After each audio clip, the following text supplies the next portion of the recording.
Thank you, and welcome to Hegel 1313 with the one and only Cornel West.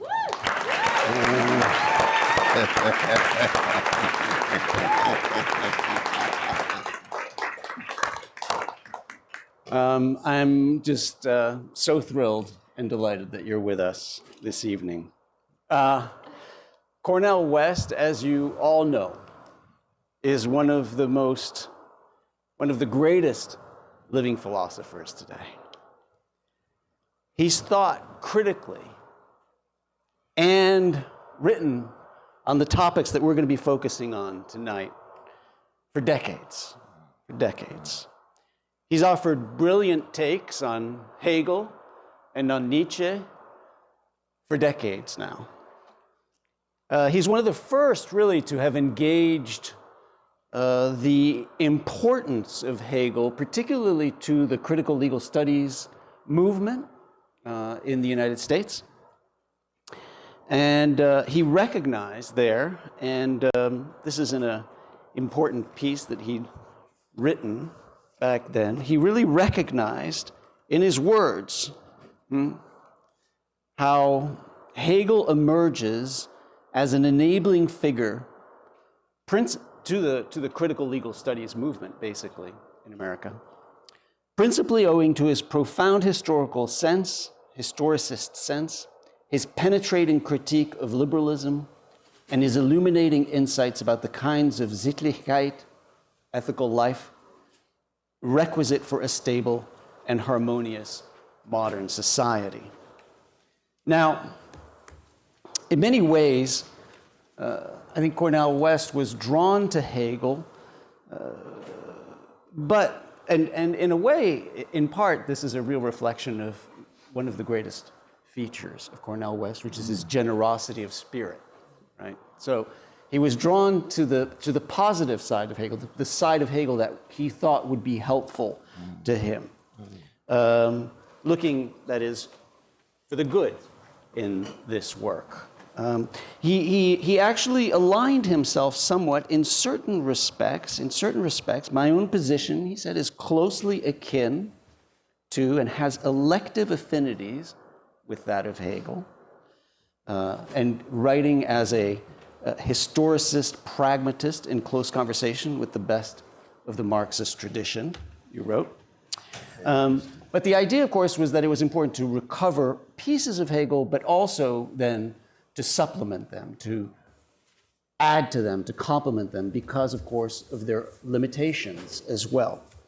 And it's here where you speak about that, the way in which actually the Hegelian framework can be limiting and can limit it, especially for those of us who are concerned about questions of race and gender and class, what you call the public sphere, the way it limits the public sphere. And you said that the recovery of Hegel in legal studies can be quite helpful in moving in the direction of my own position, yet, and here is the important yet, right?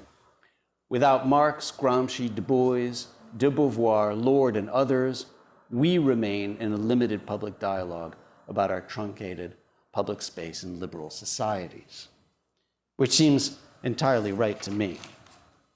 So there's much to take from Hegel, so long, of course, as we supplement it with this vast other literature, work, critical theory, and praxis.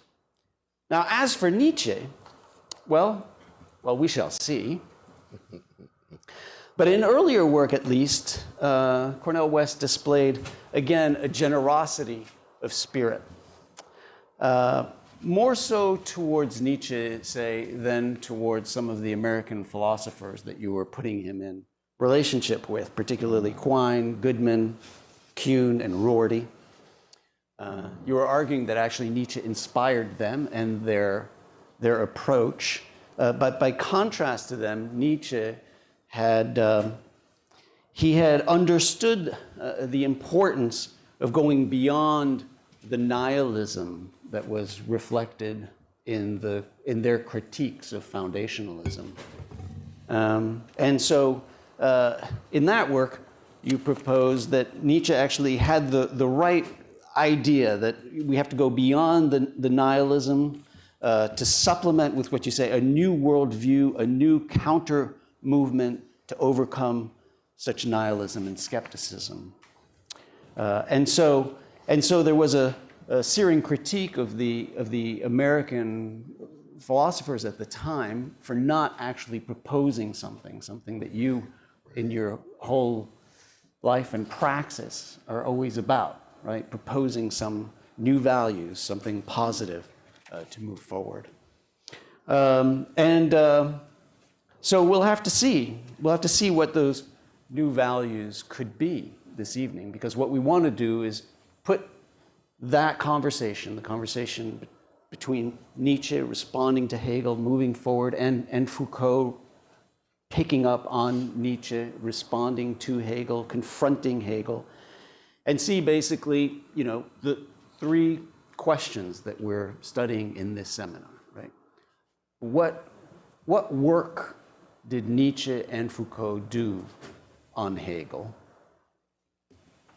Then, you know, how did that formative work of confronting Hegel actually shape their critical theory and their praxis? And then finally, and most importantly, because that's what we're here for, how does it help us today in our political crises think about what we need to do, right? So those are our questions. I can't think of a better person to address them than you, my dear Cornel.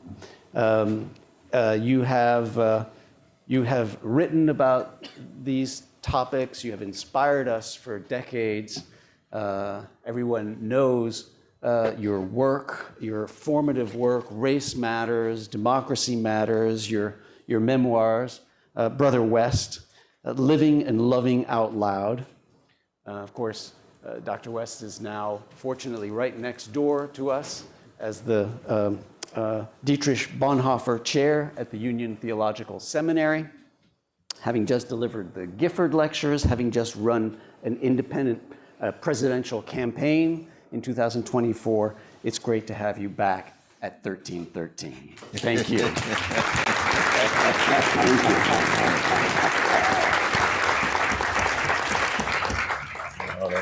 It's a grand blessing for me, not just to be here, but to be in conversation with my dear brother Bernard. I have a very deep love for this brother. It's much deeper than Aristotelian friendship. It's brotherhood. I have great respect for his magisterial corpus.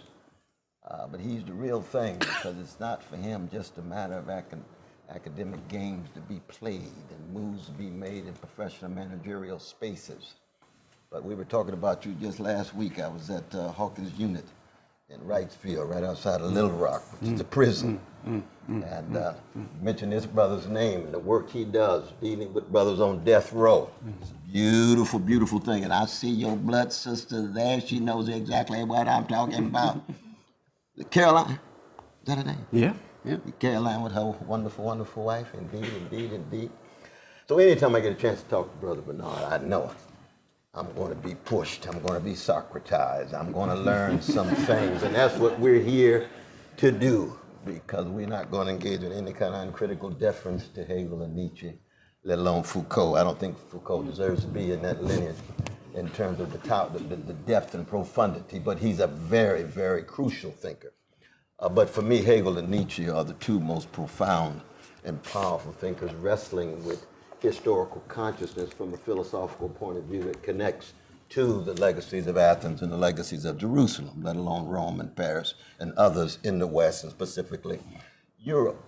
But for me, I want to begin on a very existential note, which is to say that my own encounter with these towering figures was one in which I was not a blank state when I encountered them.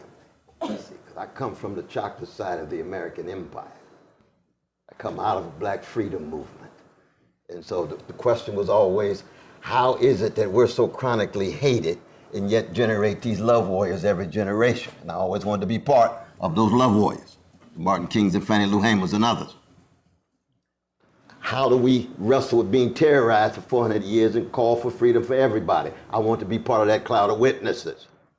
So I come out of Shiloh Baptist Church, tied to the legacy of Martin King and others, and then the Black Panther Party that was right next door on the chocolate side of Sacramento, California, 9th Avenue, Oak Park. So I read Fanon before I read Hegel. In struggle, on the way to jail. So the philosophy of right was not the most appropriate text to take when you go into jail. Now, when I did get a chance to encounter Hegel, it was when I first got to college. We were running the Black Panther Party breakfast program and the prison program, and we decided that Fanon was making all these footnotes to Hegel. This is very, very interesting. Who is this chap? And there were some professors who were teaching Hegel, and I was blessed to be in the right place at the right time. And so I ended up studying a year with Hans-Georg Gadamer, who was teaching a course from Hegel to Heidegger at Boston College. And his student, Dietrich Henrich, first major German philosophy professor to teach at Harvard, because Harvard had no German philosophy being taught at all. I mean, you had the James Stanley Cavell and a few others, but they were coming at it in a very different way. Then we had Alasdair MacIntyre. He was then a flaming fiery Marxist teaching at Boston University. I got a chance to take his course on epistemological crises and narrative breakdowns. And then there was O.J.N. Finley. Remember O.J.N. Finley, the Australian brother? And he'd come in every week with his mimeograph reflections on Hegel's Science of Logic. Single space, 30 pages. It's very important. Very important, because that's a certain kind of exposure. Now, then, of course, our beloved Sheldon Wolin. You worked with Sheldon as an undergrad. I worked with the great Sheldon Wolin as my thesis advisor, along with Raymond Geuss and Walter Kaufmann, the great scholar of Nietzsche and Hegel. And so once I had a chance to begin to really critically engage Hegel in all of his breadth, in all of his depth, all of the ideological conservatism, all of the bowing at the altar of the Prussian state, all of the very patriarchal conceptions of the family, let alone the deep white supremacy. And I'm never surprised when I see the giants and towering figures, deeply white supremacists. Most of them are, because white supremacy just cut that deep in the age of Europe, beginning at 1492 with the expulsion of Jews in Spain, with the encounter with the indigenous peoples in the New World, and then the end of the age of Europe in 1945 with the concentration camps, Europe imploding upon itself, and the Soviet Empire and the US Empire, for the most part, beginning to shape the world in their own image and interest. So I'm not surprised. But once I got a chance to dig deep and stroke in the lower frequencies of Hegel, it was mind-blowing, really. It really was, and that's why I take him very, very seriously. For me, especially when in teaching, I teach Hegel along with the figure who means even more to me, Georg Lukács. I think anytime you talk about Hegel in the 20th century, you've got to talk about history and class consciousness. You've got to talk about Lukács and Lukács' impact in the shaping of how we wrestle with historical consciousness. Think of Fred Jameson, who was my dear brother. We miss him, the greatest Marxist literary critic, in many ways flowing directly out of Lukács, Political Unconscious and other classic texts. Stanley Aronowitz. I say his name, I almost had to pause because he's like an uncle to me. We talk about Lukács night, day, so that Hegel as the backdrop, other than Vico, the first major European philosopher who takes seriously Geschichtlichkeit, what it means to be in space and time, and try to think of ways in which subjects and individuals are shaped by structures and institutions and stay alive, to keep alive the dialectical interplay between how agents can shape structures and how structures deeply shape agents. Be it states, be it economies, be it academies, be it structures of feeling and structures of value we call culture in the broadest sense. And for graduate students or undergraduate students, I was just talking with my beloved daughter. I just made it back from Princeton. She's a fourth year graduate student in the German department at Princeton. And she's magnificent and bread in her own way, and we're talking about the Hayden White's classic of 1973, Meta History, still the best thing ever written, on the different forms of historical consciousness and how are they constructed rhetorically, analytically. And it's Hegel, it's Nietzsche, it's Michelet, it's Burckhardt, all the major historians in 19th century Europe. Now, why is this important?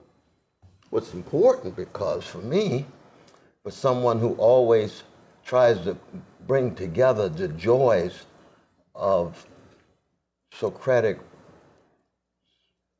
engagement and prophetic witness, we're still trying to make the world a better place at such a grim and dim moment as our own, as the American empire continues to decay and decline and implode spiritually, morally, politically, economically, in its relation to what's going on in China, in Russia, in the Middle East, in Africa, in Latin America, and so on. We need to be able to try to mobilize the best of whatever traditions are available to us so that we can become the strongest forces for good, both as persons as well as collectivities tied to social movements. Now, I don't jump to that question because I think it's very important to see what Hegel and Nietzsche share, even though they seem to be so radically different. It's very important, especially for young brothers and sisters and siblings right now in the decaying professional managerial site called the university in a declining empire with big money, Wall Street, big tech, big military, politicians, legalized bribery, normalized corruption, tied to that big money, and trying to break the spirit and backs of those who are trying to raise their backs and voices and fight. What does Hegel and Nietzsche share? Synoptic vision. It's very important. Synoptic vision, meaning a sense of the whole.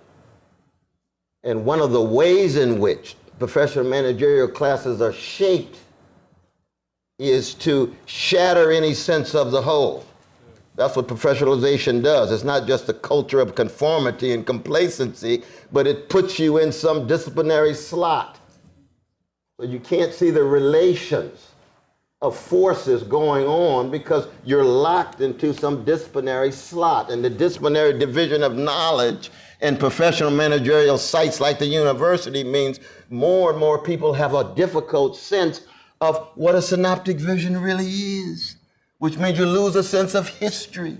It's dynamism, the breakthroughs, the setbacks. And that synoptic vision goes hand in hand with a synecdochic imagination. Synecdoche is a rhetorical trope having to do with what? The relation of parts and wholes, and the interdependence of the parts, and the ways in which the whole is bigger than the sum of the parts. Hegel talks about it, and of course the French in the last 45 years, given the French occupation of a lot of the professional managerial minds, they talked about it in terms of shattering totality. We've got to shatter totality. That was part of the anti-Hegelian move of Althusser, of Foucault, of Derrida, and others. And they have their role to play. We can talk about that. I'm willing to be pushed on this. They do have their role to play. But at the same time, if you lose your sense of the whole, the dynamism that's required, and the way in which parts are connected, related, interdependent, intertwined with one another, then all you have is just these isolated silos, isolated departments, isolated disciplines, each one generating its own jargon for upward mobility, tenure, whatever you want to call it. And so the very notion of a quest for wisdom tied to praxis, tied to social transformation, is pushed to the margins, or becomes a lifestyle choice, or a progressive brand. And no matter how progressive your brand is, You can sell out in a minute if another brand comes along. I come from a tradition of a black folk. We ain't got no brand because we came here branded on barbaric slave ships and barbaric slave auctions and barbaric slave plantations. We had causes we wouldn't have lived and died for. A cause ain't a brand at all. Already been marketized, already been commodified. The last thing you need is another market strategy in the name of justice. Hegel, sense of the whole, but with a certain appropriation of Hegel in this regard. The last thing is the synthetic analysis. Analysis is still very important. It's not just description. It's not just interpretation. It's explanation too. Now for me, Marx remains the greatest social theorist coming out of the Hegelian tradition, but he's not as deep philosophically as Hegel is, because he zeroes in on particular modes of production. He zeroes in on the dynamics of political economies vis-a-vis nation states, vis-a-vis civil society, vis-a-vis lived experiences. That's a very crucial role to play, no doubt. Hegel gives you a whole broader scope that goes all the way back to the beginnings of the West. And those lectures on aesthetics, the encyclopedia. Marx doesn't have time for all of that. He's lucky to finish volume 2 of Capital. And he's got, of course, challenges that Hegel didn't have. Hegel's got this big professorial position in Berlin, and Marx is just making it the British Museum and trying to keep money alive. Thank God Engels got some money flow for him to keep his family going. So it's a different context in that regard. But it's crucial in terms of where we are now, because I cannot foresee ways in which we overcome the grimness and dimness if we're unable to generate new senses of a whole tied to dynamic historical forces that try to convince persons that bringing critique to bear is still worthwhile. And that's simply accommodating yourself to overwhelming status quos that are backed by overwhelming power and wealth is not the only alternative, no matter how it looks at the present. Now, Nietzsche is a fascinating case because Nietzsche also gives you a sense of the whole. But he's highly, highly critical of totalizing. He'll give you a sense of the whole of what the Western philosophical traditions look like. He'll give you a sense of the whole of what German culture of his day looks like. You had us read the uses and abuses of history, that early essay of his on the monumental and the antiquarian and the critical histories, and how do you learn how to remember and learn how to forget, and how do you exercise practical wisdom and phronesis to know when to remember and when to forget in order to engage and generate action so you're not debilitated and paralyzed. That's an early Nietzsche move, crucial for us today. But what Nietzsche does, and I actually had already learned this from Kierkegaard, and I read Kierkegaard on the chocolate side of town. They had a little bookmobile they sent out to black folk in Sacramento. And I read most of the books in there. They had a biography of Einstein I must have read about 3 times because they only had a few books. But one was the Journals of Kierkegaard. And it made a difference. How come?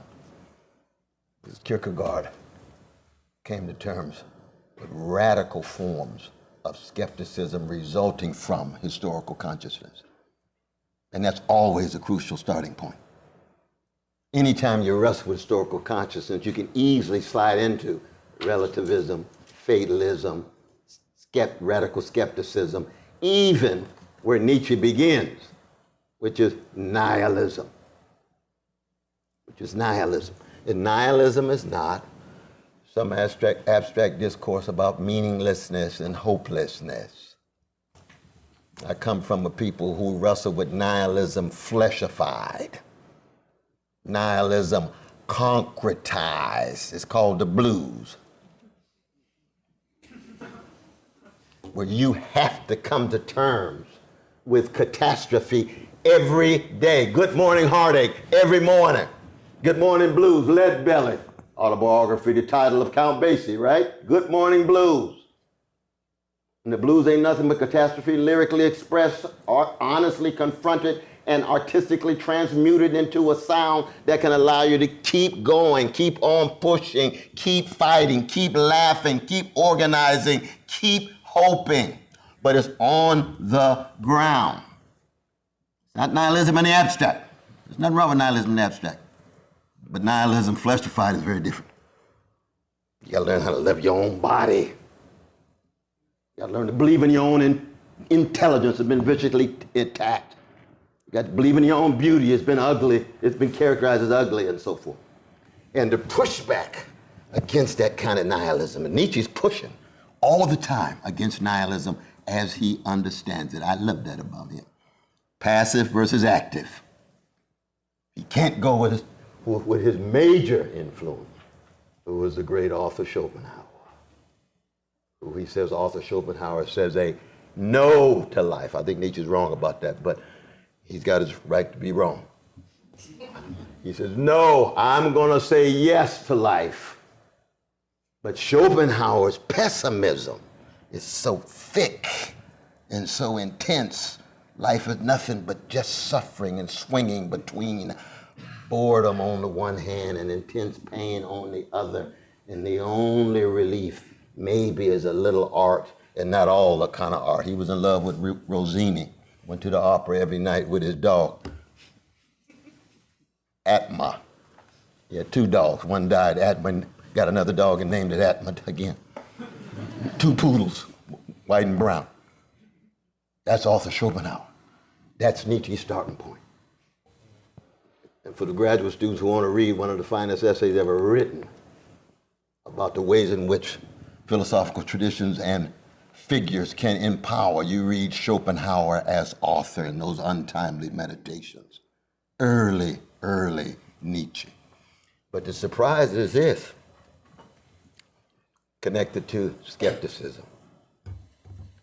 Nietzsche goes on to say there's only one writer that when I compare with Schopenhauer is even deeper. His name is Montaigne. He said, Nietzsche said that about a French moralist? You don't say.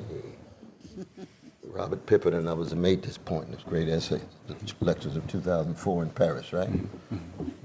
Nietzsche said, the very fact that this man wrote augments the joy of living on earth. He's the mightiest and freest soul. And I say about him what he said about Plutarch. When I glance in him, I grow a leg and a wing. What was it about Montaigne that had Nietzsche so excited? Montaigne creates the essay as a genre.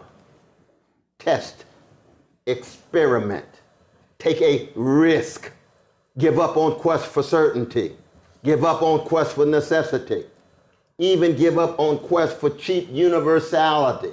Begin with your particularity and be honest enough to lay your heart, mind, soul, and history on the page. So as Emerson said about Montaigne, when you scratch these pages, you see blood. Now, as a blues man, I relate to that. Because as rich and sophisticated and subtle as intellectual discourse can be, in the end, it's got to be what Samuel Beckett called grounded in the mess, or what I would call the funk of history, of our own lives, our own struggles, our blood, sweat, and tears, our wounds, our bruises, and how do you transfigure those into ways of living based on mobilizing the best of the past, intervening in the present. Now, Nietzsche's politics, we know, of course, are always nothing to have high expectations about. He hardly has a politics at all because it has very little conception of any kind of Gemeinschaft, any kind of conception of community at all. He's concerned about greatness, he's concerned about genius, he's concerned about himself, and he's concerned about generating powers in other peoples who themselves will become great vis-a-vis the herd. Elitist, aristocratic, a whole host of things. I don't hold my breath when it comes to Nietzsche on politics. Not at all. What I love about him is, and this is crucial, especially for freedom fighters, is his intellectual integrity, intellectual conscience. He says, I have one main mentor, Heraclitus. How come? Heraclitus says, character is destiny. Everything flows. War is the father of all. That's why Nietzsche says, read Thucydides before you read Plato. Read Clausewitz, the philosopher of war, before you read Hegel. That's Nietzsche. That's very useful today. Because the history of the world is so often a history of empires, with wars, external and internal, and viewing human beings just as objects to be manipulated, commodities to be exploited, to generate militaristic, adventurous projects abroad, and trying to convince the citizens to wave their flags and to participate in them. Nietzsche is very important. And it's sad in a way. I remember even when I used to raise this question when I was at Princeton, how come we don't have courses on war in philosophy departments? Well, we touch on it in international relations. I see. So you can understand the making of America without the war against indigenous people, without the war against Mormons, without the Civil War, without the war against Britain, all the way up to present day, we've got 7 wars going on at the same time. When the gangster in the White House said he'd serve 8. Okay, all right. Get out the crack pipe. Shows just how far removed one can be in dealing with forms of nihilism, with the backdrop of various kinds of wars, and the ways in which they shape and mold our perceptions and our practices, and the ways in which they can break our spirits, or the ways in which they may even, at times, buoy us up.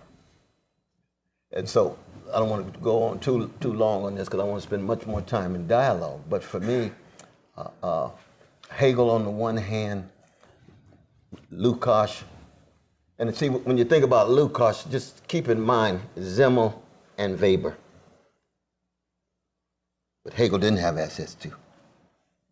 Rationalizations of Weber, bureaucratizations of Weber, forms of domination.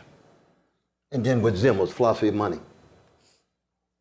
Objectification, commodification. And Lukács, in his reification essay, brings all together. But it's in a Hegelian framework. And there's no way that we could come to terms with our present day crisis without talking about commodification on steroids, militarization running amok, and the ways in which objectification, be it white supremacists, male supremacists, be it homophobic, be it transphobic, reducing rich human beings simply to objects to be manipulated or defamed, vilified, demonized, or whatever. And then there's always not just resistance, but with Hegel and with Nietzsche, anytime you think of any discourse of resistance, if you're not talking about remembrance, back to use and abuse of history, back to Toni Morrison's Beloved and so many other texts. You're not talking about reverence, something beyond your tribe, something beyond your own ego. And remembrance and reverence go hand in hand with ways in which resistance can have both moral substance, can have spiritual depth, can have a certain kind of political vision, even though it tends to be crushed. Hegel does say that history is what? Slaughter bench. Of history. History is a slaughter bench. That's what it is. For Nietzsche says, I exalt and revel in the very thing Hegel hates. And what does Hegel hate more than anything else? Contingency. He's so tied to necessity. He's got to work out Vernunft. that listig vernunft, that cunning of reason. He's got to show the necessity tied to the universality that results in the end product of his philosophic Weltanschauung, his philosophic worldview. Nietzsche says, no, it's contingent all the way down, Georg. All the way down, sorry about that. And with Foucault, what I love about Foucault, of course, is that in many ways, he builds on wrestling with radical contingency and looking about ways in which we can mobilize other kinds of counter contingencies to sustain some kinds of resistance. I remember Talcott Parsons, my old teacher, leading American sociologist way back in the 20th century. You remember Brother Talcott? Mm-hmm. Talcott was quite a figure. He wrote a dissertation under Max Weber's brother, Alfred Weber, University of Heidelberg. And he saw me read my Foucault, and he looked at it. He said, oh, I've read that in the French. He said, that's an interesting footnote to Weber. He's going to be preoccupied with disciplinary practices. He's going to be preoccupied with power, knowledge. Crucial, but we've been there before. Well, a lot of young folk, really? I thought Foucault was the deepest thing going on. No, you'd be surprised. You'd be surprised. Foucault writes on who as a young man? Hegel. Mm-hmm. Then he's a dialectical materialist for a while. Was a member of the Communist Party. Flat as a pancake. Then he reads Nietzsche, wrestling with gay identity. And of course, for him, Deleuze changes his life. I mean, when he came to New York, and he said, we live in the age of Deleuze. 95% of the crowd said, who the hell is Deleuze? Because Deleuze never came to America, never, hardly translated at that time. I was blessed when I taught at Saint-Denis in Paris in 1987 to have an office right next to Daniel Defer, who was Foucault's companion for many years. He's a major philosopher in his own right. And they kept talking about Deleuze because Deleuze was on the faculty. So we went in, sat in on Deleuze's courses and so forth, sat in on the last course he ever had. He gave a lecture on Leibniz's notion of event. He had those long fingernails and chain smoker and so forth. Long, beautiful hair, like he was singing with the Dramatics or something. And he was quite a figure, but he didn't have the authority to many of us that he had in France. So when Foucault came, Foucault didn't have the same authority until another generation of the literary critics began to pick him up. And he's been crucial in some ways with me, but he's never had the same authority to me that he's had for most literary critics and others as part of my critiques of Foucault in terms of fetishizing discourses as if there's no such thing that deeper than discourse or beyond discourse with not just bodies but also in music, and how do you connect melodies to discourse, because I come out of a musical tradition. Those things he had very little interest in. And I already knew, I said, oh, he got some real shortcomings here, but everybody's talking about power knowledge. I see. Yes, I agree. Power knowledge is very important. But in terms of where we are now, I'm open to any of your views, critiques, commentary, or making me uncomfortable, because I could be wrong, but I don't think I'm wrong. I'm not a relativist, but I know that I could be wrong. But let me stop there and open it up for questions. All right, thanks. Well, first, thanks. All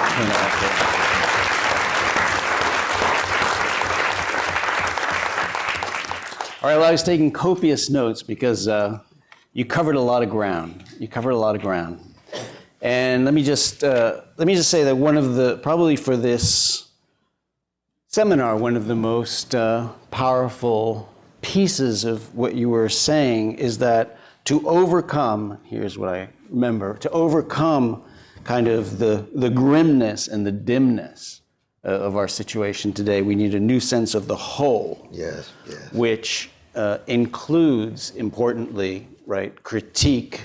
So the power of negative thinking to help shape a new horizon. Absolutely. Okay, and this ties really beautifully to last week's session on Marcuse, right? Because he too was arguing for the need for negative thinking and the power of negative thinking. And the dialogue you had with Sister Shelley Benhabib was a marvelous dialogue. I listened to it late into the night. Yeah. But it was worth it. Yeah. Yeah. A lot of these dialogues are not worth it when it gets that late. You know? But yours certainly was, having to do with Marcuse and Benhabib's great legacy. Yeah. And so I think that's really important. And then I'm gonna come back to this idea of kind of civil war as being a matrix of social relations, which I think is really also important in understanding the present. The questions of commodification and just commodification, pure and simple, and the way in which it is shaping our present and making it so difficult to even have an imagination of a different world, right? And then the role of contingency, and that was one of the, it's such a, I was just as I was rereading some of these lectures in preparation for tonight, the way in which Hegel speaks about getting rid of contingency is just striking, right? I mean, that is his overall, the most important thing is just to, it's in the lectures on history, is just to get rid of contingency. Oh, absolutely. Right? And so what is the role then of contingency? So I want to offer you, though, a slightly different genealogy, maybe. Sure. Okay. And it does include Foucault in it, and it ends in extraordinary work. I was thinking, as I was preparing for this seminar, I was thinking of Angela Davis's work, her most recent, or one of the most recent books, Angela Davis, Gina Dent, Erica Miners, and Beth Ritchie on abolition, feminism now. Because I was thinking of it as maybe the best illustration for us right now of a positive vision with new values going to present us with a vision of a horizon, a positive horizon. But it is a product of, in their words, a critical genealogy, they say, right? A critical genealogy. So, I mean, I want to use this as an example of work that actually is the outcome of our seminar readings, in a way, all right? And when they write, we frame this book as a critical genealogy rather than a manifesto, okay? One that emphasizes how important it is to trace political lineages. Our work proceeds genealogically to address subjugated histories of organizing that must inform and strengthen our present mobilizations, right? So here's work that is all about mobilization and praxis. And yet it is presented philosophically as what's called a critical genealogy. And to a certain extent, I don't think that you could get to this point of this kind of a critical genealogy without having had first Nietzsche's kind of confrontation with Hegel, and then Foucault's confrontation with Nietzsche, that at a certain point in time, maybe not during all of, so, I think you have to think about these folks at different periods, but certainly in the period where you were at Vincennes, where he was at Vincennes, 1968, 69, 70, 71, 72, was a formative period where his confrontation with Nietzsche actually makes possible, I would argue, this kind of work, or at least, not makes possible, because this kind of work stands on its own. but is connected. Right. Connected. Yeah. Okay. All right. And so this genealogy would start first, of course, with Nietzsche's confrontation with Hegel, and so just I tried to set out in the little introduction that you can read later, whatever, the texts and the words, just so that you have access to the exact places where Nietzsche is directly confronting Hegel, specifically calling him out, right? Calling him out as actually the worst thing that you could have done to history. Right? The use of history here paralyzes us, right? He says, and that's in the uses and abuses.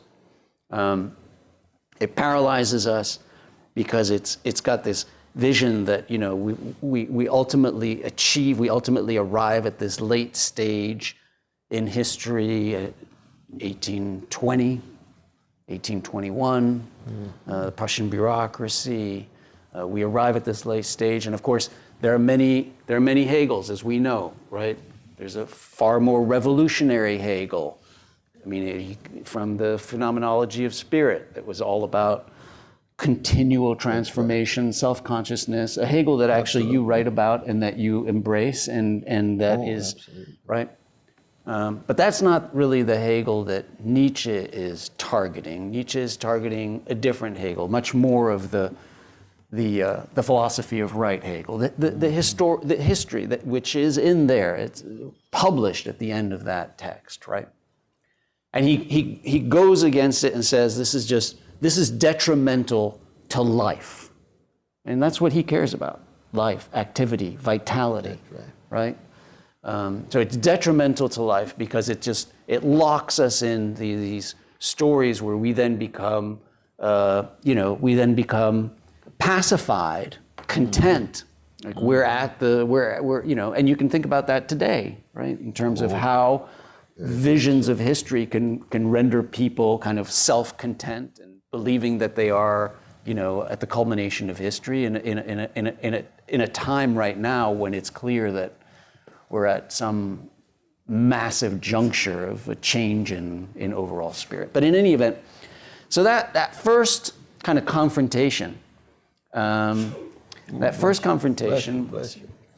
between Nietzsche and Hegel then creates the possibilities of these contingencies and thinking about history in a different way, right? Thinking through these genealogies. Of course, now Nietzsche then, and as you rightly said, right? I mean, the values that he then privileges of the aristocratic, the noble, the hierarchy, the inequality. I mean, it's hard to digest. Right? It's hard to digest. But he's just wrong. He's just wrong. But he has the right to be wrong. I mean, that's who he is. That was who he is. Exactly. He's not Marx. He's Nietzsche. Right. Exactly. And he's just wrong on certain things, and he's insightful on others. Right. And he's irrelevant on others. Right. And he's indispensable on others. Right. And you see, when you historicize, be a figure or a movement or any civilization or empire, you always contextualize, you always pluralize, and you always humanize. You see, so when we talk about Nietzsche, there's a lot of different Nietzsches. Mm-hmm. There's a Nietzsche tied to Schopenhauer. He rejects Arthur Schopenhauer. There's a Nietzsche tied to Wagner. He rejects Wagner. There's a Nietzsche tied to science. He rejects science. There's a Nietzsche tied to illusion. Some are enabling, some are disenabling. He rejects that. Where do you end up, Nietzsche, before you go mad? He's on the move. Right. In that sense, he's like a jazz woman. Mm-hmm. Mm-hmm. She's on the move. She don't sing the songs the same way. She's in different contexts. She's in different moods. That's who Nietzsche is. Hegel's the same way. Right. You mentioned, right. So in Marx is the same way. The manuscripts versus the central Marx, 18th Brumaire, German ideology, different than Capital and the Grundrisse. That's true for all of us. So in that sense, when you historicize in a serious way, I'm talking about historicize in such a way where it hurts. Not some academic gesture. Because one of the things about Nietzsche says what? I don't have simply the courage of my convictions, I have the courage to attack my conventions. There's a certain intellectual sadism about Nietzsche. He finds out what is most precious inside of him, and that's the very thing he attacks most intensely. He's a lapsed Lutheran. Seriously. 6 generations of Lutheran pastors. What does that mean? It means he's obsessed with the relation of time and eternity, the cross, the theology of the cross of Martin Luther. And he's obsessed with Beruf, Weber's vocation, which means he's going to put everything inside of him, inside of his calling, even as he's changing. That's Nietzsche. That's lapsed Lutheranism. You're not going to get too many Baptists and Presbyterians and Pentecostals obsessed with that kind of Beruf. They might be obsessed with spirit, third person. They might be obsessed with trying to evangelize and so forth and so on. It's a different kind of framework. Hegel also was a lapsed Lutheran. And the level of calling that he has and the unbelievable prolific production has something to do with how he spends his time and energy in relation to his calling. And he's changing all the time, just like us. But I don't sorry. No, that was helpful. That was helpful. I think it's important to keep in mind in talking about the, and Foucault too. Right. I mean, the late Foucault talking about self, Foucault. The care of the self. Right. Oh my God. Right. Well, let me get there. It could be George Santa Anna or somebody. Michelle, what happened to prison revolution, man? Well, he's a different brother. All right. So, different periods. I want to go now to the Foucault of 1969. Okay. That's good Foucault, right? Okay, right there. Yes, because you couldn't do the work, I think, the genealogical work necessarily just with the Nietzsche at this point, just with the genealogy of morals. I mean, I do a lot of work with the genealogy of morals. We're gonna do a lot of work tomorrow. Powerful text. Tomorrow on the genealogy of morals and when we're studying punishment theory. It's some of the greatest passages on punishment theory. But there are problems because it's not clear where the genealogy is leading, right? The genealogy is leading to this notion of a slave morality and prevailing over the master, the noble morality, which he seems to favor. It's hard stuff to kind of orient politically in our direction, let's say, right? Absolutely. So 1969. Envy and resentment. Right. You got to keep track of the envy and resentment inside of him. For sure. Yeah. Because his critique's powerful. Yeah. But he's got to situate himself also in relation to it. Right. So why does he feel he has to side with the strong when he knows he's sick every day and the headaches and the migraines and barely able to get up in the morning? Right. And then read Lou Salome's book on Nietzsche. And he's down on his knees asking the sister to get married. And what if she had said yes? It would have been a different Nietzsche. Possibly. And I'm not reducing it to biography, but what I'm saying is that these relative contexts in people's lives and the projections that's going on and the intellectual power that he has in critiques of Judaism, Christianity, and socialism and democracy. And then he's got his own resentments. He's got his own wrestling with weakness. He's got his own senses that he's trying to push aside like any other great thinker. And that has to be part and parcel of the dialogue. When you come at Nietzsche, or it looks as if he's some kind of spectator with a critique, rather than in the muck and mire like everybody else with a perspective. That's just a footnote again, though, brother. All right. So we're now 1969. We're at Vincennes, where you were. Foucault is appointed professor of philosophy. He gets to hire all kinds of Paul folks. Ricoeur is the dean. Yeah. Our dear brother Paul Ricoeur. Right. Huguenot, Protestant in and France. He hires Jacques Rancière, who's a Maoist. Yes, he and does. So these are the courses that they then teach. They're about 10 courses for the philosophy department in Vincennes. Right. Jacques Rancière teaches a course on theories of the second step of Marxism, Leninism, Stalinism. So that's one course he teaches. So he teaches a course on Stalinism. He hires Alain Badiou. Oh, yeah, he's my dear brother. I've had many debates with him. He wears white suits like Mark Twain and Tom Wolfe. Yeah. So communist, his lectures are on the Marxist dialectic and the science in the class struggle.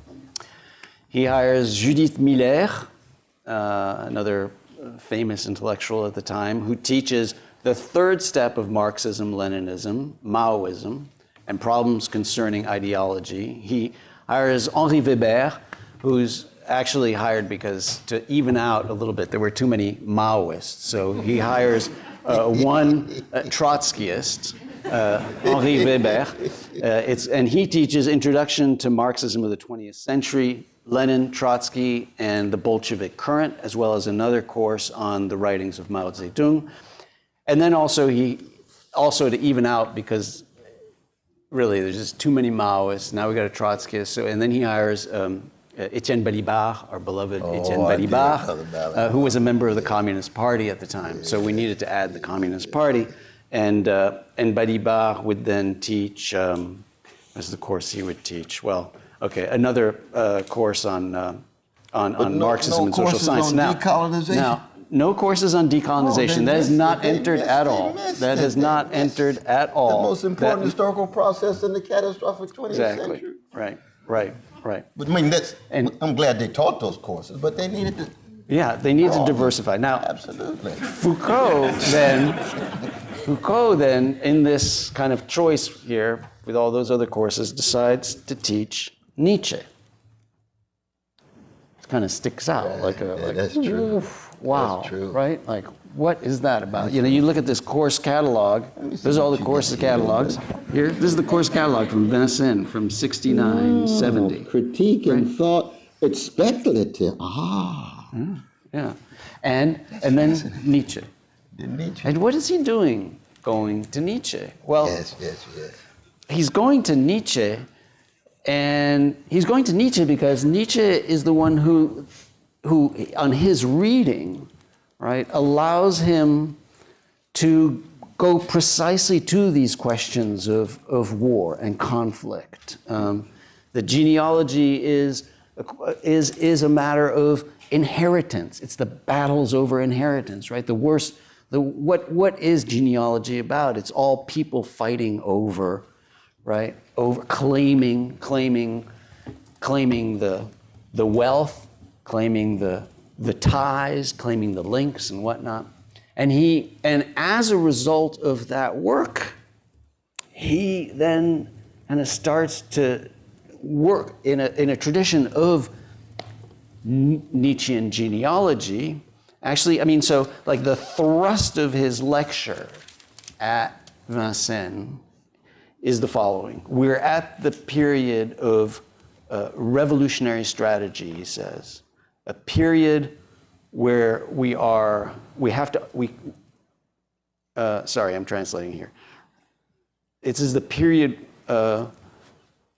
what we are is not to understand the forms of spiritual totalities or the forms of transcendental destination that is for the entire West. Of course, he's talking about Hegel right there.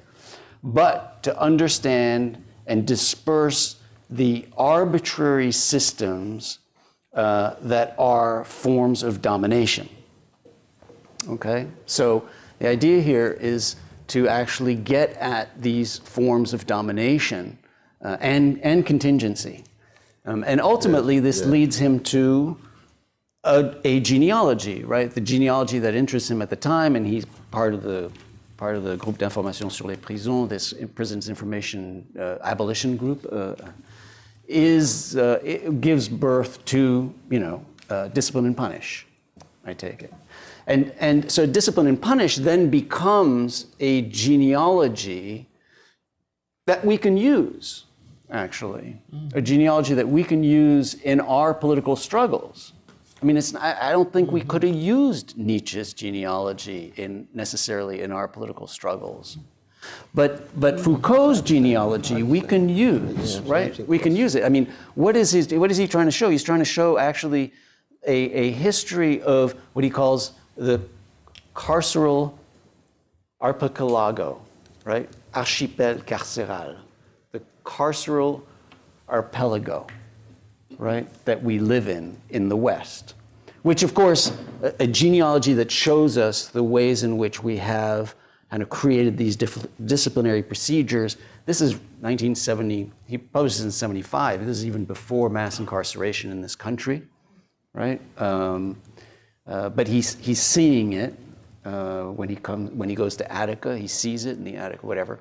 But it becomes a genealogy that we can use, and it becomes a genealogy that shows us how we can do this work and shows us how it can inform our practice.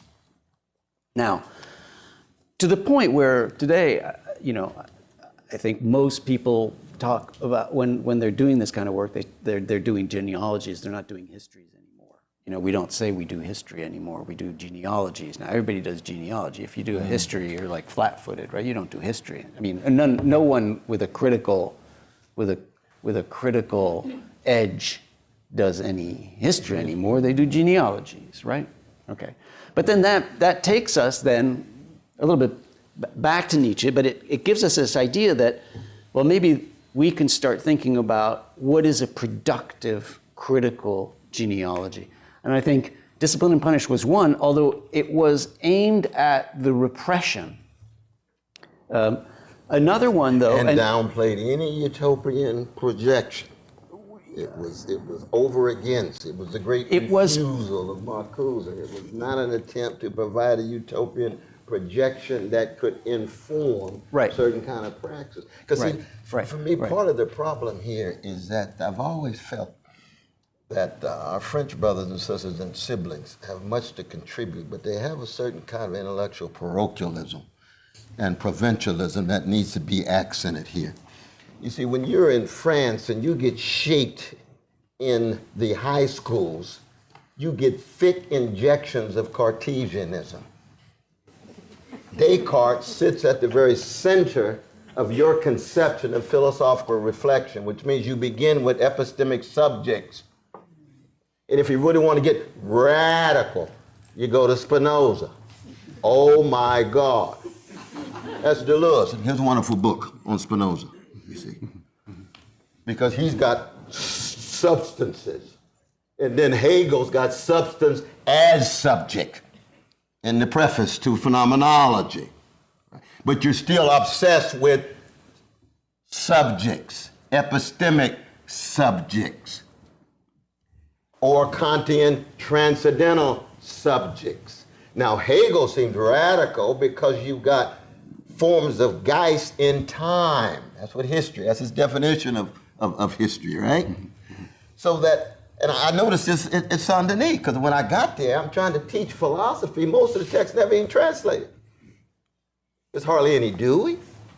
And that was Derrida who translated Dewey because Foucault asked him to, making his trips to Tunisia. Now, what does that mean? Well, it means then that even Foucault, and this is part of my critique of Foucault, he says Foucault is so obsessed with subject constitution, the way subjects are constituted, because it's still a subject-centered discourse.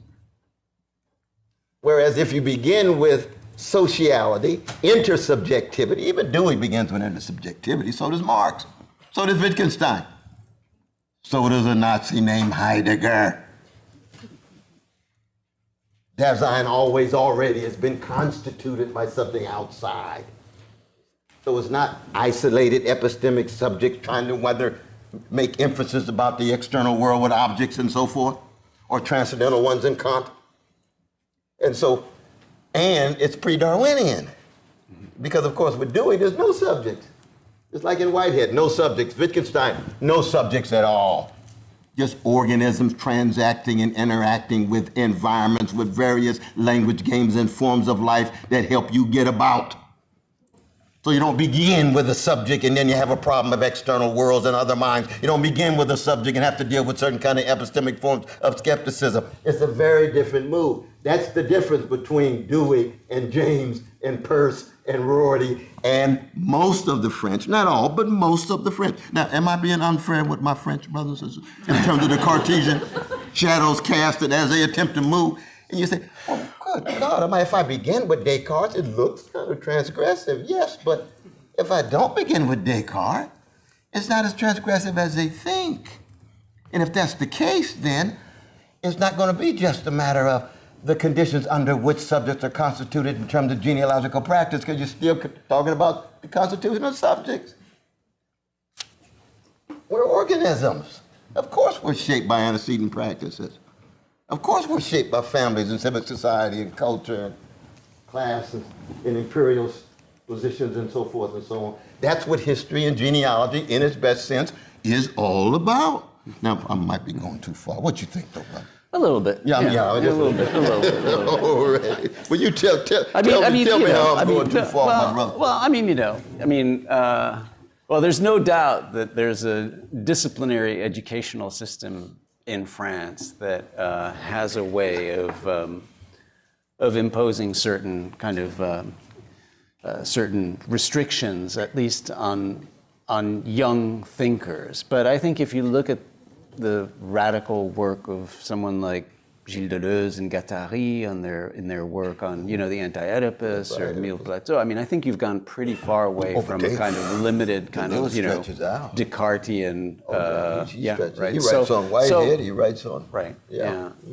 But I think I still will abide by the claim that without the Foucauldian genealogical work, I don't think that we would have pushed genealogy into a critical political space. I think it was that work that took the Nietzschean genealogy and converted it into something that could be politically useful. And that's where I would put Angela Davis in this trajectory. Although actually Angela Davis, we were having a fascinating conversation. We've got someone here who actually is written a dissertation on Angela, particularly in the Frankfurt School, and is making the point. Don't see my student they right need now. To stand up. Okay, no. That's fascinating. Okay. I want to. But and emphasizing the way in which actually Angela Davis, I agree entirely with this. This is, I think, what we were trying to say when we were talking about her, is the second generation of the Frankfurt School, rather than Habermas. Angela Davis and Krall are the second generation of the Frankfurt School. But in any event, here the point is that this idea of a critical genealogy is it seems to me is in that trajectory and makes sense that way. When they write, right, because as a co-author, narrating a history of the present ecosystem, attending to subjugated knowledges and erasures, not only gestures to the underlying strata of necessary collective labor, but also provides key imaginative conceptual tools to engage with our own contemporary moment.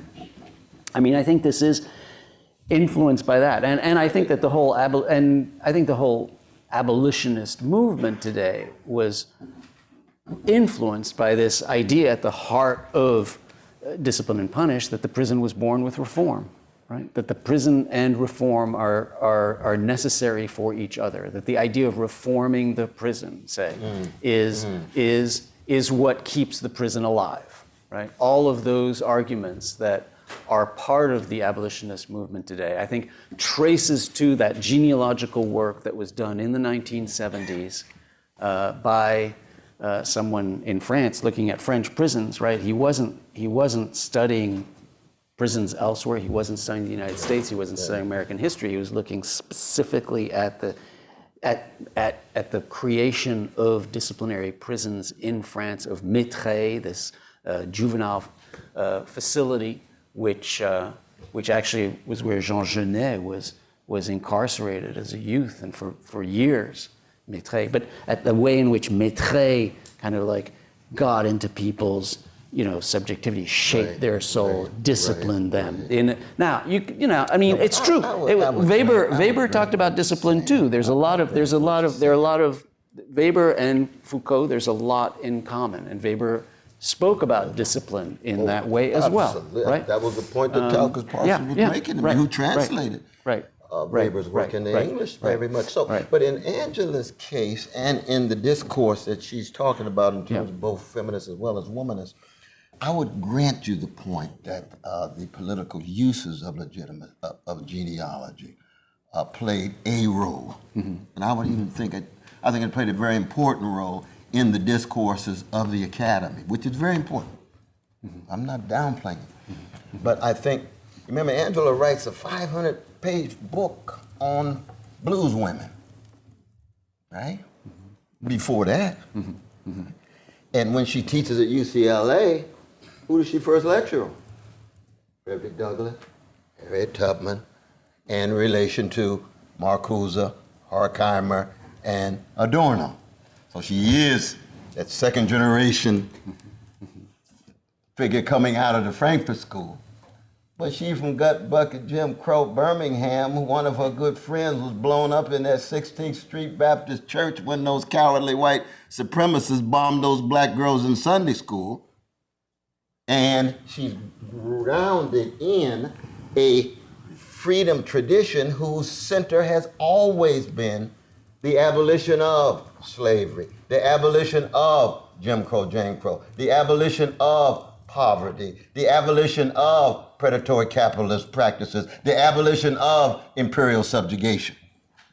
And that abolition overlaps with the power of negative thinking that you could get in a Marcuse, be it the 1941 text, Reason and Revolution, all the way up to his essay on liberation. Of course, she's a student of Marcuse, wonderful relation and so forth. But she has she's a composite. She's a hybrid. Oh, yeah. She's pulling from different traditions. Right. And all of those traditions are connected and articulated in such a way that we get the Angela Davis that she is now. Yeah. Now, I mean, I'm got my own critiques of where she is now, but that's another issue right now. But she's my sister, don't you know? You know, I'm blessed to write introduction to her powerful text on freedom and as a constant struggle in Palestine, Ferguson, and so forth.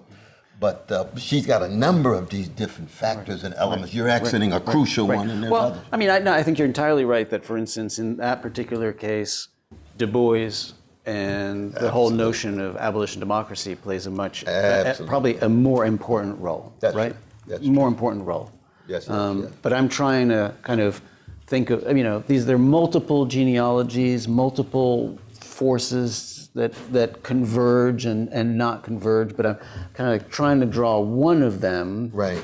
Particularly because I'm interested in how we can use these terms, right? Today, how do they help us today, right? That's the only thing that matters, right? It's like, how can we think about how what Nietzsche did to Hegel, and the reason we're coming back to what people did to Hegel is because so many people turned to him at such critical junctures of their own intellectual lives and political lives, right? What they did, how that can help us. And I think this is one place where you see how it can actually generate something. It was the turning into genealogy, but then it had to be the case that those genealogies needed to be, refined in a certain way. Looking, for instance, at here, this is a genealogy of social movement, right? Which is very different than the kind of genealogy that, might not be that different than some of the Nietzsche stuff, but it's certainly different than other genealogies, which are often genealogies of oppression, right? Which are equally important unless they become oppressive in themselves. Right? Absolutely. So we have to think about how we do these genealogies in a way, in a Nietzschean way, how we do these genealogies for life, for the present moment, to help us get out of this crisis, right? Absolutely. Right.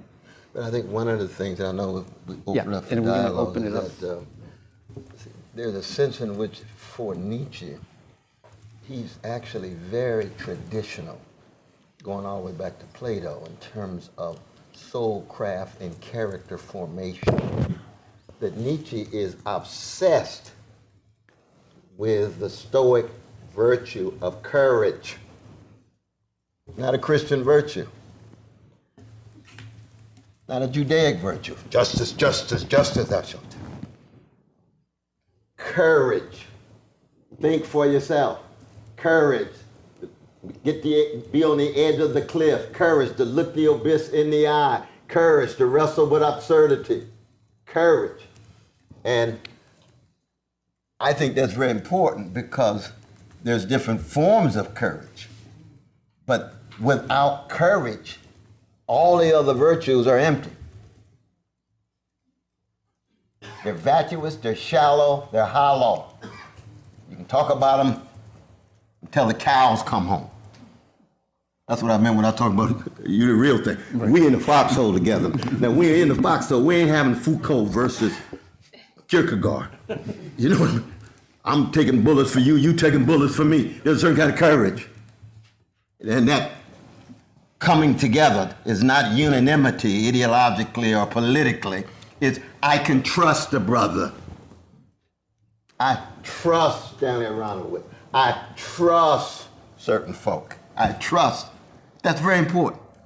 And for Nietzsche, he believes part of the decadence of the West is precisely the degree to which courage is so sparse.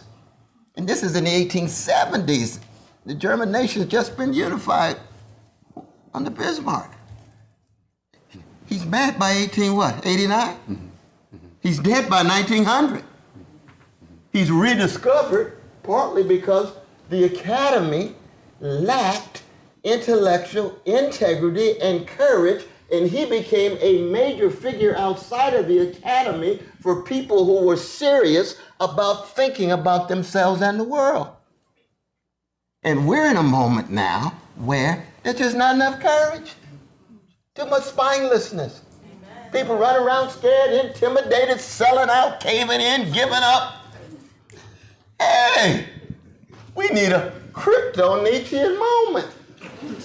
I say crypto because his conception of courage is too elitist, too tied to a number of narrow things. But a broader sense of courage in which you look whatever darkness in the face and say, our movement has the chance of a snowball in hell at the moment. But we're going to fight with the same level of intensity and integrity anyway. Because we fight for integrity and courage and for people who are suffering, even if it doesn't look like we can win. And if you just want to be a spectator and do your little utilitarian calculus, well, it doesn't look good, so I better go off to the mainstream. Hey, that's part of Nietzsche's point. In the end, you were spineless. That's an important challenge. Even Heidegger, as wrong as he is on Nietzsche, he identifies with Nietzsche's courage. Mm. You know what I mean? Mm-hmm. Last metaphysician, quit lying, Martin. Mm-hmm. Wrong as he can be. But he knows he wants to be a thinker of courage, even given his Nazi subordination to the gangster activity in Germany.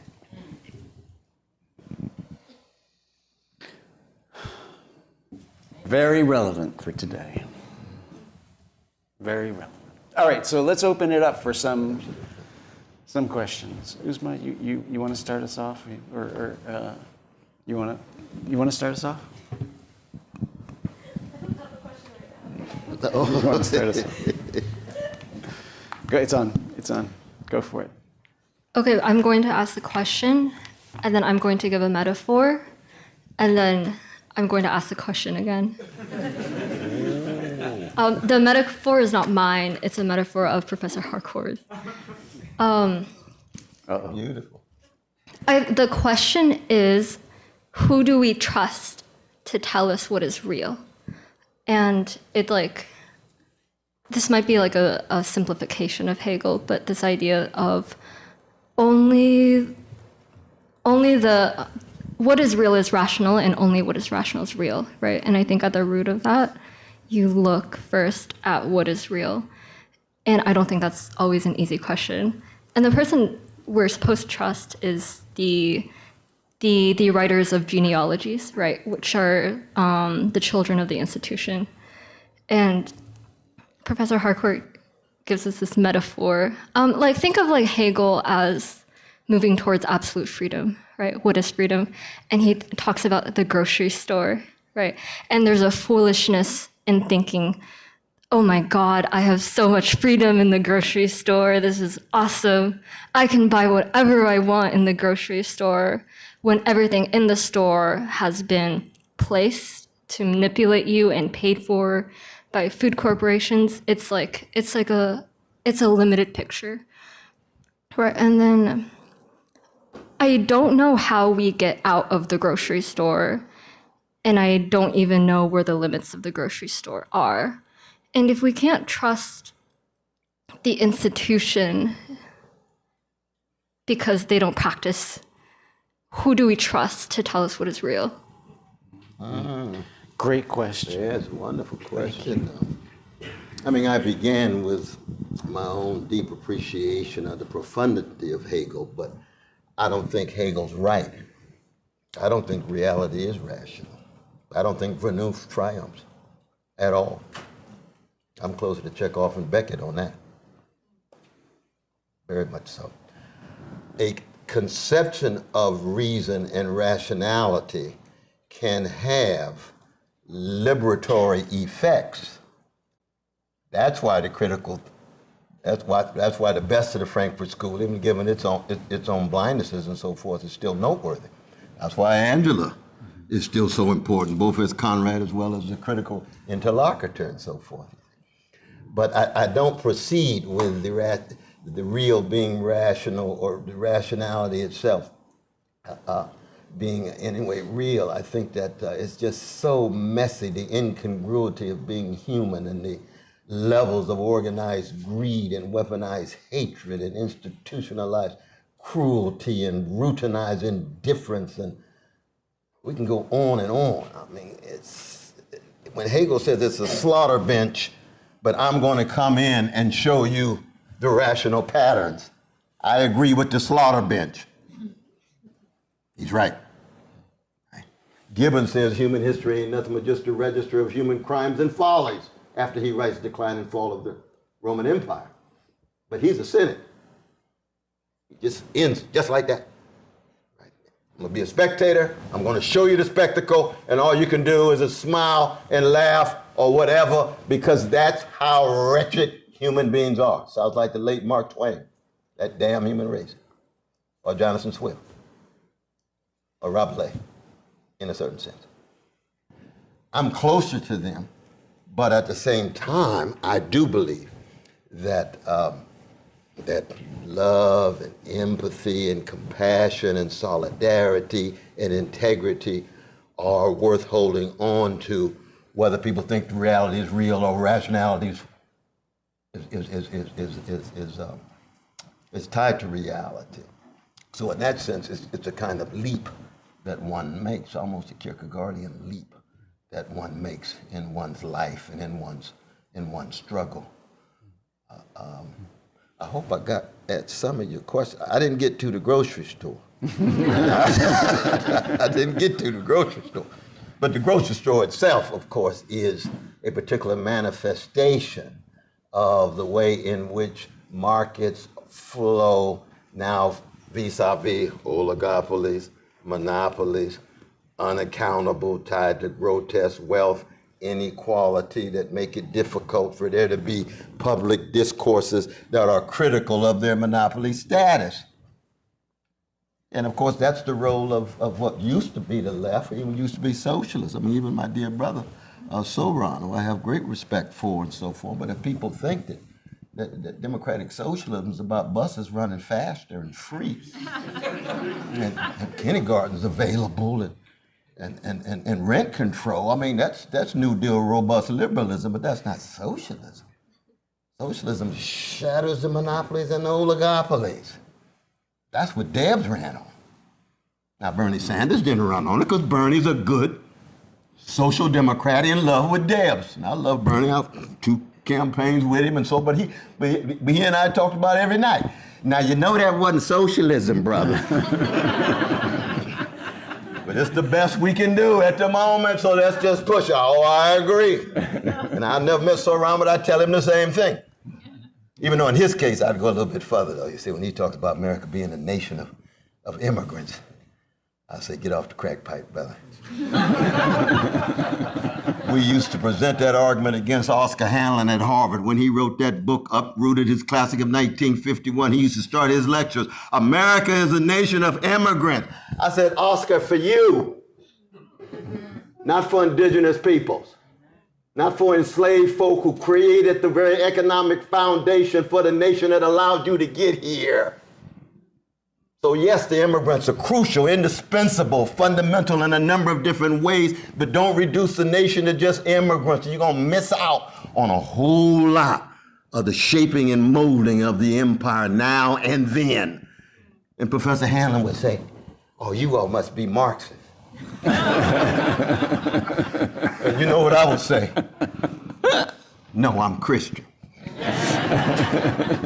That really got to mess him up, but we had wonderful dialogues with Brother Oscar. But there's this tendency now for, because of our precious immigrants being so viciously attacked, and we do have to be in solidarity and defend with the secret army and the private police of ICE and so forth. That's what we ran for, the abolition of ICE.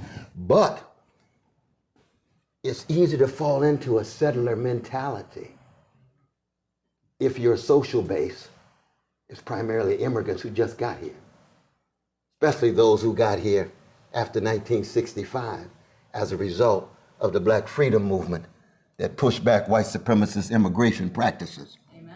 Mm-hmm. You see?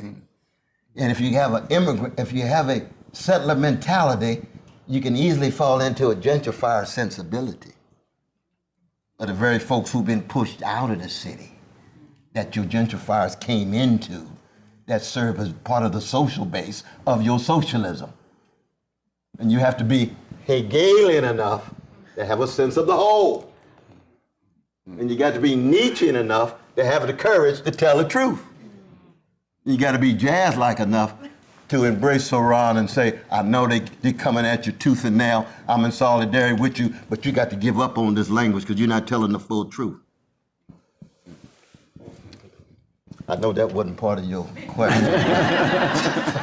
But well, kind of. There is a connection, absolutely.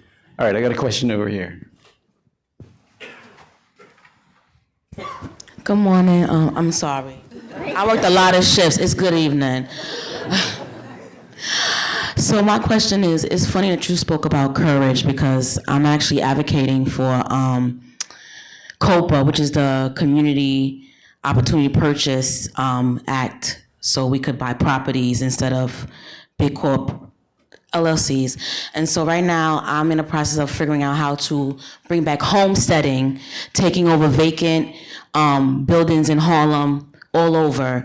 How do you teach courage to those that, like you said, are trapped in the colonizer mentality? Because I'm ready to burn it down. Like, I'm ready to go do a citizen's arrest and go arrest Trump myself.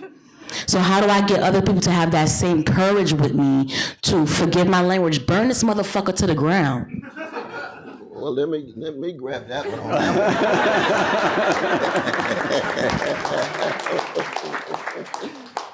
No, I deeply identify with your spirit, your geist, your esprit. Now, in terms of strategy and tactic, that's another thing. But I want to say this, though. Yes. That's right. Those that are enjoying my Harlem, yeah. Right? I'm on a train, and I have to deal with that anger of saying, all you white people was not here when it was crack all over the place and this and that, right? But I have the courage to deal with those emotions. So like you said, it's a lot, but go ahead, brother. No, but no, I appreciate that quote. Well, one thing is, and I love my dear brother Bernard's book on cooperative society and mutual aid societies, because you would have to be able to create public spaces of relative autonomy based on bonds of trust so that it's not circumscribed by simply the market. And by the market these days, you're talking about, again, monopolies, oligopolies, private equity companies, yes, pushing people around like they pawns on a chessboard and so forth. Wall Street, the L&Ms, the Bluestones, the Triangle Equities, the Columbia University. Oh, Lord, Columbia. Absolutely. Absolutely. But on the other hand, too, and there's a wonderful line in Kant's Critique of Pure Reason, where he says examples are the go-kart of judgment. You remember that line? Because I noticed you got that Norman Kemp Smith critique of Yep. in the English translation. Examples are the go-kart of judgment.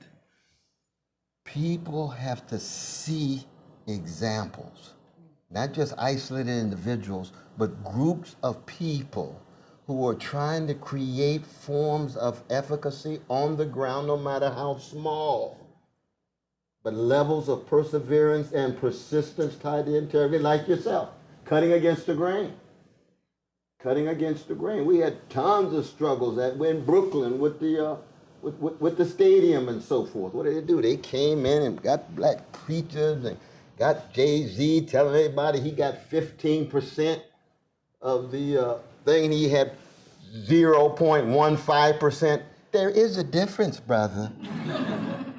But that was the Russian oligarchs using a black face to make their move into Brooklyn, pushing those folk out with very little concern about the precious folk who are there. That's what markets do, that are obsessed primarily with profit and don't give a damn about human needs being satisfied. That's not new. That's called capitalism.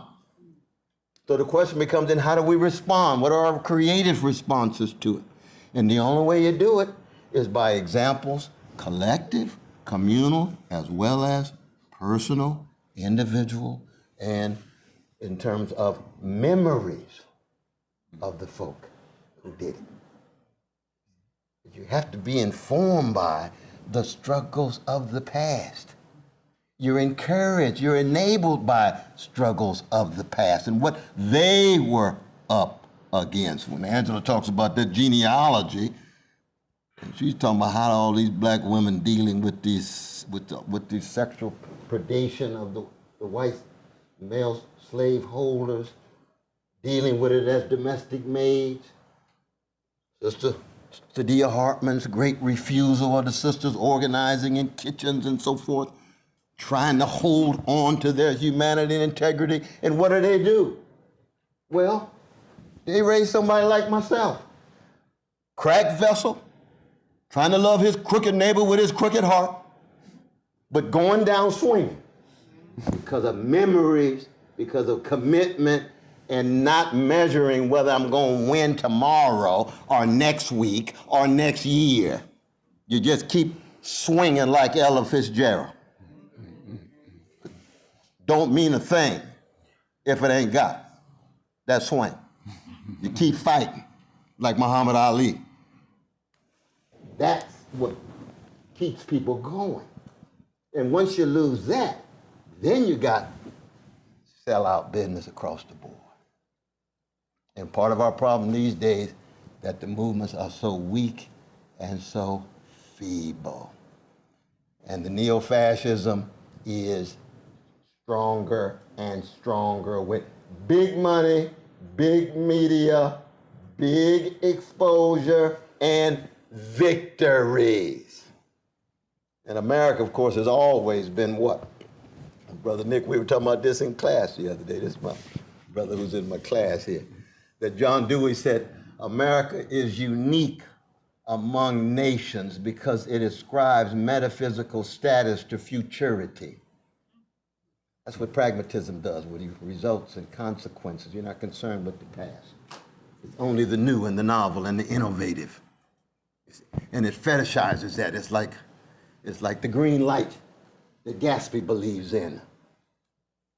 Gatsby believed in the green light. What is the green light? Tomorrow, America will. Tomorrow you solve the problem. Tomorrow will be better. Tomorrow will be a perfect union. Tomorrow will be the America we always are.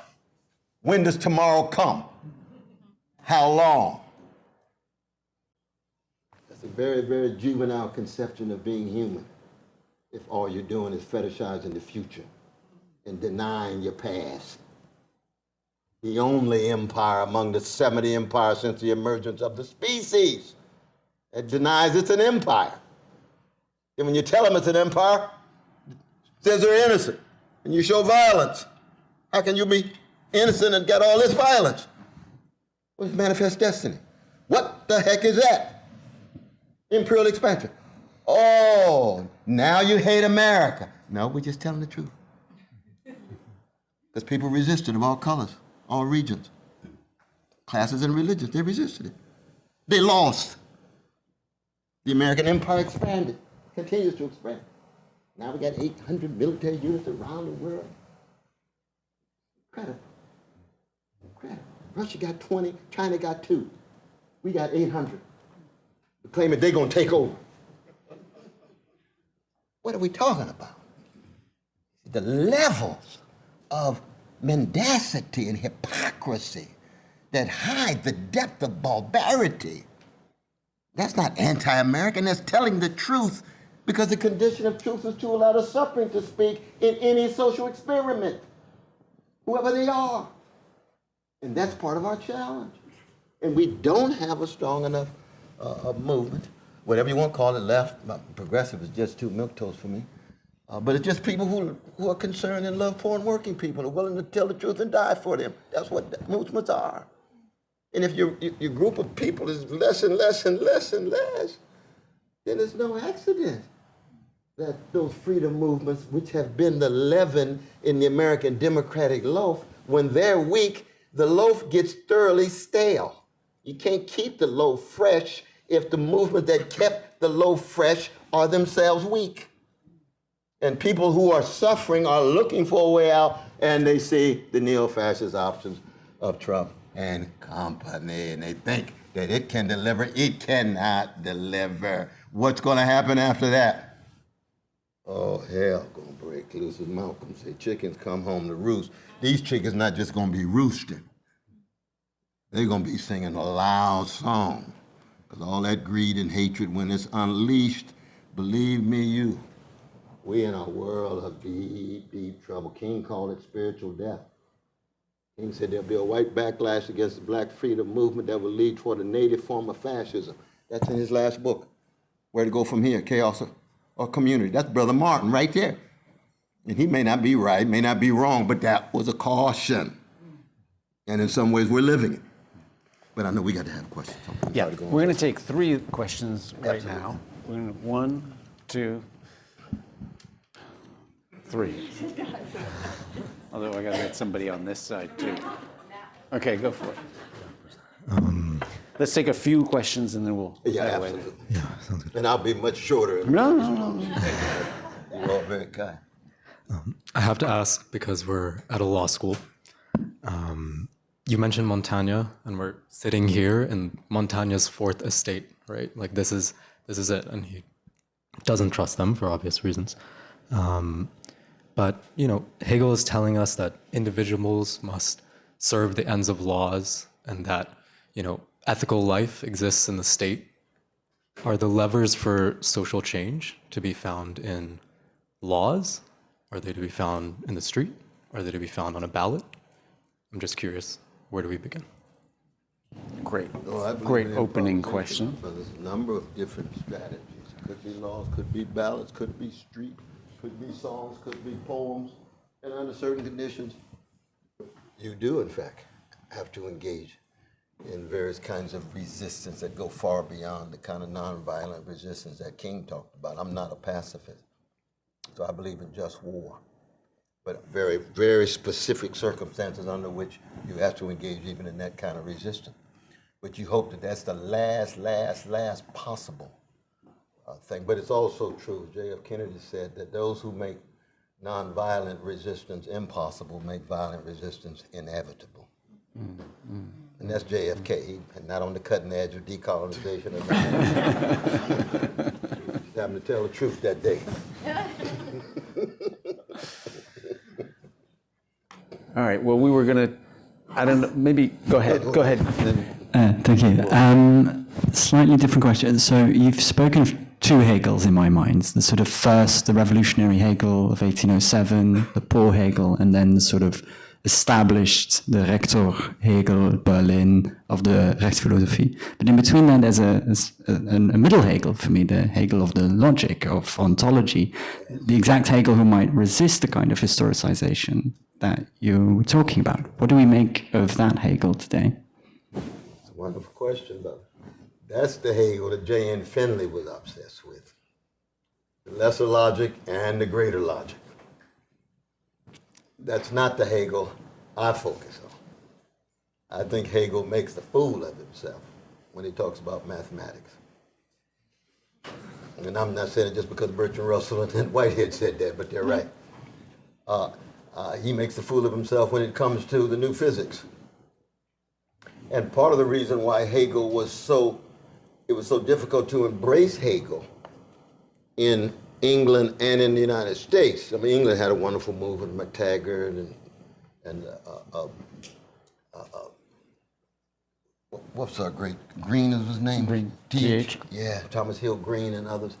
United States, we had St. Louis Hegelians and a few others. But when you're obsessed with the sciences and the new physics, Hegel's not the person to go to. If you're obsessed with history, society, civil society, he's got a lot of deep.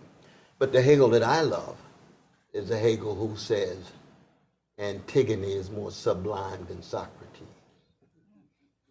That's the lectures on art and music and drama.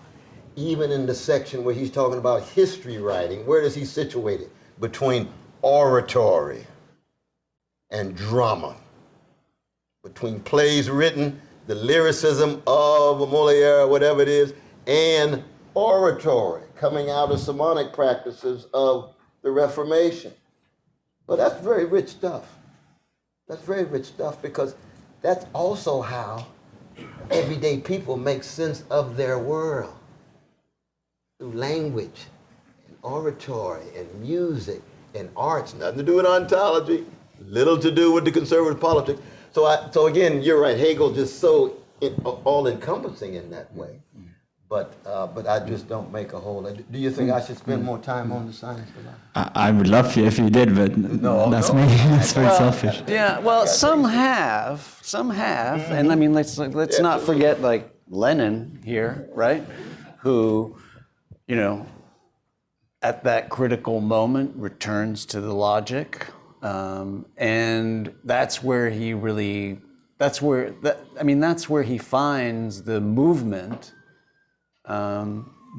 that he then applies to history, at least Lenin does, that is so important. And I mean, and so there is a way in which focusing on that work can be really helpful to think through the dialectic and the way in which the dialectic was so important. And you know, and it's and of course there's the famous, well, and then of course there's the famous passages in the Grundrisse, right, where Marx basically says, oh yeah, well, you know, I was, you know, as I was writing this, I was rereading this. I just had a spare copy of the Science of Logic, rereading it, and then all the ways in which that influences the work. So, so we'd have to think about how. I mean, tonight we decided we were going to be focusing on history mostly, right? So that's why we're here, and that's why. But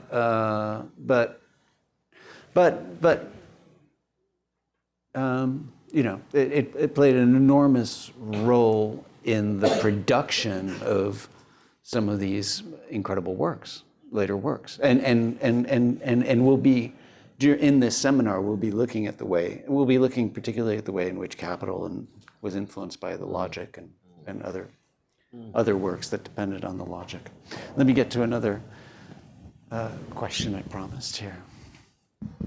Thank you. I thought the point about the critical genealogy beginning with Nietzsche was really interesting, and I was wondering what you're defining as a critical genealogy, because I would trace that tradition back to the enslaved Black presence in America, going up to the blues and continuing into the present. So I was wondering, like, what you're defining as a critical genealogy. Great. Well, so I think that there are multiple different roads that lead to a conception of a critical genealogy. I actually think that we need to think about genealogy the way Nietzsche was thinking about history, right? And so his critique of history, he was making a deep critique of the way that history was being done, right? And he then what he was suggesting was, instead of this German tradition, this Hegelian approach, which views history as a dialectical process, et cetera, and with progress, that leads to some absolute something or another, spirit or knowledge, right? We need to use history instrumentally. We need to use different ways of doing history, right? Monumental, right, antiquarian, and critical. He actually uses the term critical there, although I'm using it in a different way here. But he wanted to just use different ways of doing history in order to promote life, was the idea, right? In order to promote life, in order to promote his goal, vitality, will to power, in a way, right? So I think that somebody needs to turn off their phone, but I think that what we need to be doing is thinking the same thing about genealogy. That we've seen different ways in which genealogy has been done. People have been writing about this in terms of like debunking genealogies, right? People tend to think of Nietzsche as a debunker, a debunking genealogy. Valorizing genealogies. There are genealogies that kind of valorize the object that they are studying. And I think that, and a lot of people fight over, well, what's the right way to do genealogy? I think, no, again, it's like genealogy for praxis, you know? We gotta there isn't like one right kind of genealogy, but it's doing genealogy in order to promote the right political praxis. And that, I think, is critical genealogy. And there's a lot of genealogy that's done today that I think is like, it's a waste of time. It's not getting me anywhere. It's not doing any work for me. But it's the ones that are doing work, like Abolition Feminism Now is an example of that. Now, and I think that, that's the idea of a critical genealogy, which I think builds on this Nietzschean tradition, but I would argue it needed something more to get there, to get to this idea. But I agree that there are multiple paths that nourish this idea, and one of them is all of the work that is reflected in a book like Abolition Feminism Now, and all of the traditions that are reflected in it in terms of struggle and fighting oppression and oppression itself.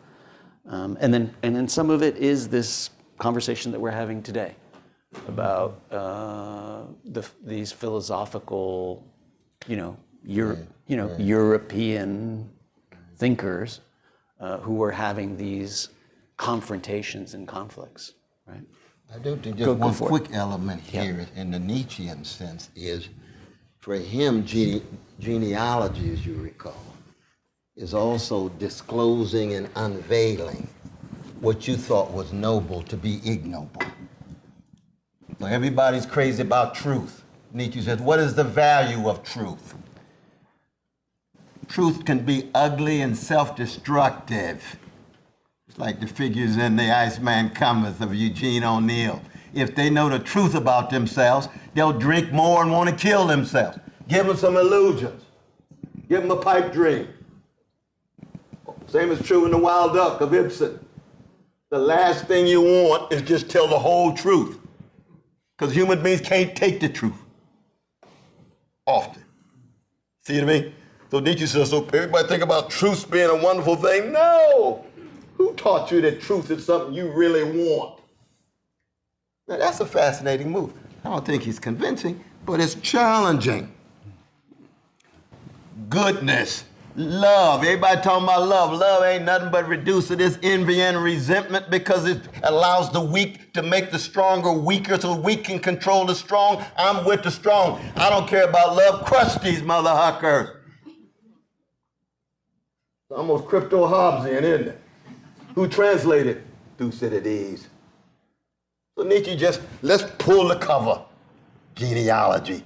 Demystify in the Nietzschean sense. Now for Marx to demystify is to get beyond the realm of appearance, and reality is these power relations and these asymmetric power relations at the workplace that's generating predatory capitalist processes all around the world for profit and leading toward the whole world being maybe destroyed. Because the only concern is profit, even when the very conditions for the possibility of life are up for grabs, but people are for profit anyway. So you get demystifying in a Marxist sense, demystifying in a Nietzschean sense, and there's demystifying in the feminist and womanist sense and so forth and so on. And these are serious challenges, not to necessarily be accepted, but at least know what the force of their claims are. Mm-hmm. Well, that's a powerful question. And in here there's also a strong valorizing genealogy, right? That's what they're doing. I mean, they're valorizing the social movements, right? Which is a different style, which also needs to be brought in the kind of genealogical work that grows out of Nietzsche. All right, Isma. I needed some time to think about it. All right, good. I think we talked about history, and then you talked about like American green light futurity, and I just think the title of Abolition Feminism Now, like the now part, is really striking to me, and it reminded me of this. I think Fred Moten and Stefano Harney wrote about how the abolition of slavery was a negative abolition, where it just got rid of slavery, but it didn't build a world where slavery was never possible again. And so thinking about it's like Angela Davis is a student of Marcuse. The student of the Great Refusal guy is now doing something that's a different kind of utopia. Like abolition is imagining a utopia. It is a positive thing. And so if you're going to build a world where none of this ever happens again, like rather than just getting rid of the thing, there's so much happening right now. What does that require now? Well, I'll tell you. Small question. Another powerful question, my dear sister. I think for me, the first thing is just lifting our voices and trying to be uncompromising enough to be grounded in the best of the past. So in lifting our voices, it's comprehensive enough that it makes the connection, a solidaristic connection of oppressed people's struggles all around the world, but it's also rooted in the local, in the particular. Now, in a moment in which our backs are being pushed against the wall, and all the vicious attacks and assaults and possible incarcerations and assassinations still to come, because that's what neo-fascism is, especially in America with the white supremacists face, and the oligarch and big money and big military behind, to lift our voices at a moment where it looks as if they're so far-fetched and so far removed. But there's been similar moments in the past. There's no doubt about that. You know, there's been similar, even in the history of this country, in terms of 1880s and 90s, the Gilded Age, the vicious attack on indigenous peoples at Wounded Knee, the crushing of the strikes in 1876 and 1892 and 1894, trying to crush the feminist movement, trying to just gain access to the vote because the 15th Amendment gave only men, including black men, but not women as well. The populist movement trying to emerge. Thomas Watson looking as if he's going to be the great leader, and he ends up what? Grand Wizard of the Ku Klux Klan. What happened, Tom? Well, I changed my mind. I don't think multiracial movements of resistance are possible in the United States. I got to fall back on my own roots. So he ends up Grand Wizard. You know the great biography by C. Van Woodward of 1938 on Thomas Watson. Well, that ought not to get us down because there were some other white brothers and sisters who held on the early Watson multiracial solidaristic thing. Raising voices, being part of solidaristic movements, no matter how unpopular they are. That, for me, is one way of trying to keep alive this grand utopian project. Thank you. We have time for a few more questions. Brother, I go as long as you like, though, man. All right, just a few more. Lots of hands. We're going to have cognac after, though, right? Yes, sir. Yeah, yes, sir. I need some telos. I need a telos here to help me. All right. Let's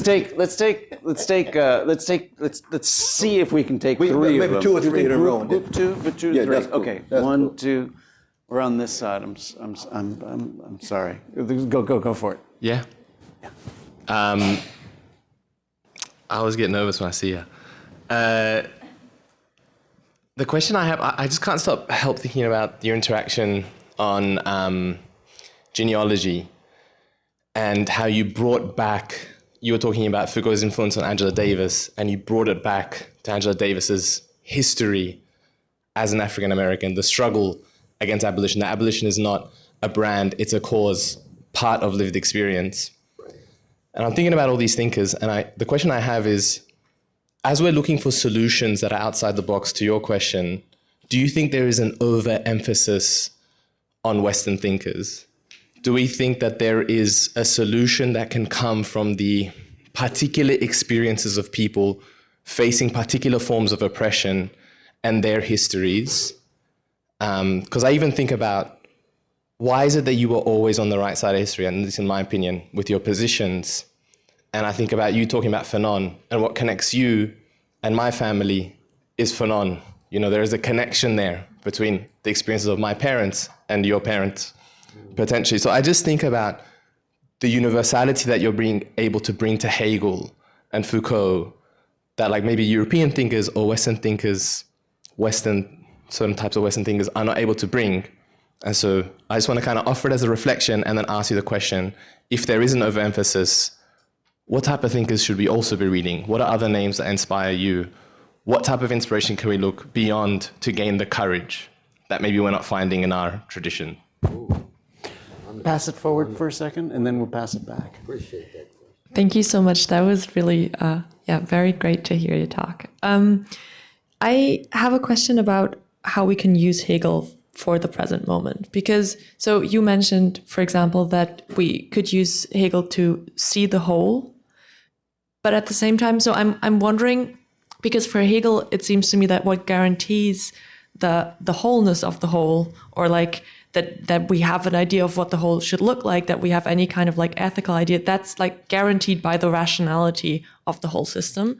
So I don't believe in that rationality as well, but I'm wondering, how do we make this notion of the whole from Hegel useful without buying fully into it? Like, how can we just split it apart and take a part of it and leave the rest behind? Doesn't it just all fall apart then?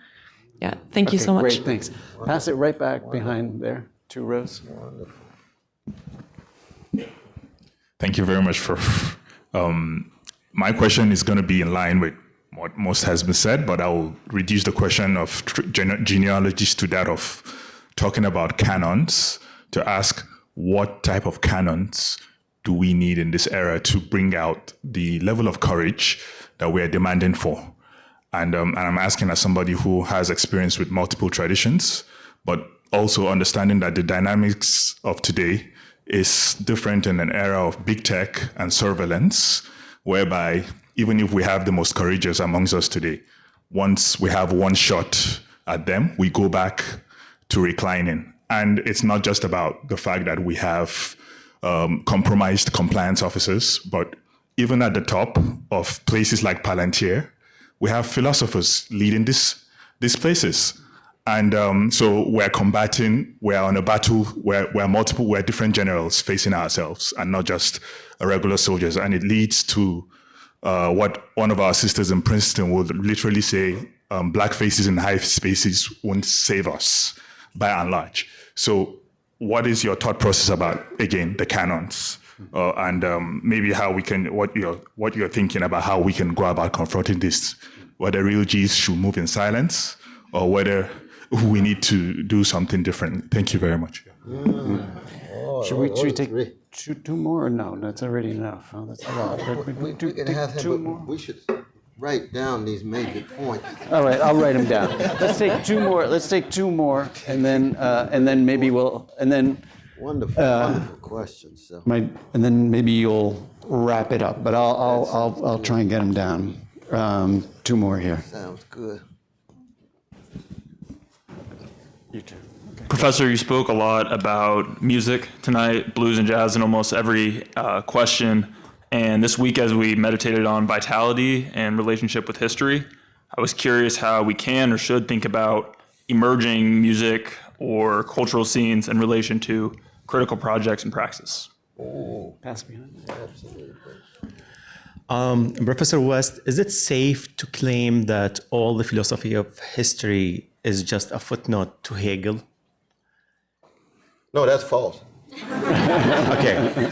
It's the fact that all young philosophers like young Dewey, young Foucault, young Judith Butler, they all studied Hegel, and then they moved on from that. This country itself, the whole slavery project was justified by the intellect back then based on Hegel, and so on. Now, I wouldn't give Hegel that much credit, positive or negative, but he's a beautiful brook of fire through which we must pass. But that doesn't mean the footnotes. Now, the figure that you mentioned are folk who went through the Hegelian brook of fire. Sheila Ben Habib said, your teacher, and Brother Brandon Terry's teacher, author of this magnificent book on shattered dreams and infinite hopes, the tragic vision of the civil rights movement. But the Hegelians don't have a monopoly on the good stuff, brother, at all, at all. Althusser has a role to play. He's anti-Hegelian. We can learn much from him. Derrida, in the end, what did he say on his deathbed? I'm a Kierkegaardian. What do you mean by that? Jewish brother, born, colonized person in French colonial Algeria, African. What do you mean you're a Kierkegaardian? Because I hold on to irony, but it's not flat irony, it's generative irony. That's Kierkegaard. Not an isolating, paralyzing irony. That's not Hegel at all. Kierkegaard, Hegel, clash. I'm more Kierkegaardian. You see what I mean? But I appreciate, I learn from, I'm deeply influenced by the best of what I understand Hegel to be. Now, in terms of whether, in fact, if we confine ourselves just to the West, we're in deep trouble. Because the West has no monopoly of the good stuff either. It's just that the West has disproportionately shaped the fate and destiny of the modern world. Those nations between the Ural Mountains and the Atlantic Ocean, for a variety of historical reasons. They got nothing to do with superiority. It has something to do with the ways in which history developed, where those nations were able to shape so much of the world, and therefore they produced both more crimes as well as voices that were critical of the crimes. So Diderot means much to me because he's a courageous brother. Muriel Rukeyser means much to me because she was courageous, just like Fannie Lou Hamer, just like Martin King, just like Stokely Carmichael and others. It's courage and integrity I'm looking for.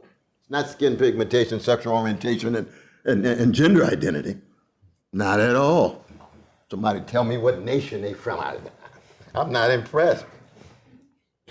I want to know what the quality of your courage is, what the quality of your commitment is, what's the longevity of your integrity. That's what it is to be a blues man. You don't come in showing everybody your guitar. Play the damn thing. Sing your song. We want to know what you sound like. How you dealing with catastrophe. How do you say good morning to heartache and heartbreak? And heartache itself is the English word created by who? First used in Shakespeare's Hamlet. First time the word was ever used. Because Shakespeare had a catastrophic sensibility. It's in there too. It's a human thing. Courage, truth-telling. So that confining to the West? No way. But for me, in my formation, I had to work with what I had. So I'm dreaming in the language of Toni Morrison and Milton, right? I'm dreaming in the language of George Eliot and T.S. Eliot. English. How's an African like me dreaming in English? Well, let me tell you a story about enslavement and Jim Crow, how we got here, the ship, and the appropriation of this particular language by these African peoples.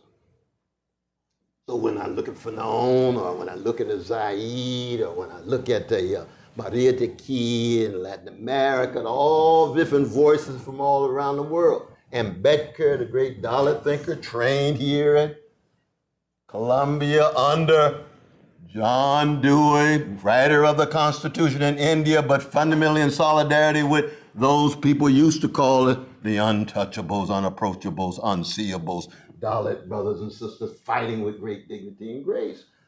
I take Betker very seriously in the letters that he and Du Bois had with one another and so forth. So you have to broaden in that way, but of course at the same time you can't know everything, so you got to work with what you got and try to be effective in that way. My dear sister, you had a question about wholeness of the whole. Oh, the wholeness of the whole, yes. There's different ways of getting at the whole, and it's connected to the question about the arts. I think it's not an accident that in professional managerial sites like Columbia and ruling class institutions that shape power elites, that the arts are so marginal in the curriculum. So marginal in the curriculum. You can have a sense of the whole. War and Peace has a sense of the whole. Middlemarch has a sense of the whole. But it's narrative. Telling lies in order to disclose truth. I think Love Supreme got a sense of the whole. Coltrane, and Elvin Jones, and Reggie, and McCoy on the piano. Kind of Blue does too. So the art can provide a sense of the whole. Proust does in his own way. Joyce does in his own way. To me, Kafka does. You read A Hunger Artist tonight, and you say, God, he's talking about United States 2026. How did you do it, Franz? You died in 1924. You wrote it in 1918. No, because Central Europe was a laboratory for the decay and decline of European empires just prior to the collapse of Europe by 1945. Kafka was already there. He saw it with his genius. He saw it with his courage. He saw it with his own sensibility. A sense of the whole in a fragmented way. Even a great figure like Lukács couldn't understand Kafka. He hated modernism. You're wrong, Georg. You're right about the 19th century with Stendhal and company, but you're not right about the modernists. How come? Your Marxism is too narrow. You better read some Brecht. You better read some other folk to get a sense of what it is to have a sense of the whole in a thoroughly fragmented, a thoroughly balkanized culture, a highly differentiated, compartmentalized, which is precisely what so much of modern culture has been, and it's even more so now. So, for Hegel, a sense of the whole is only with the Begriff. It's only conceptual. It's not artistic.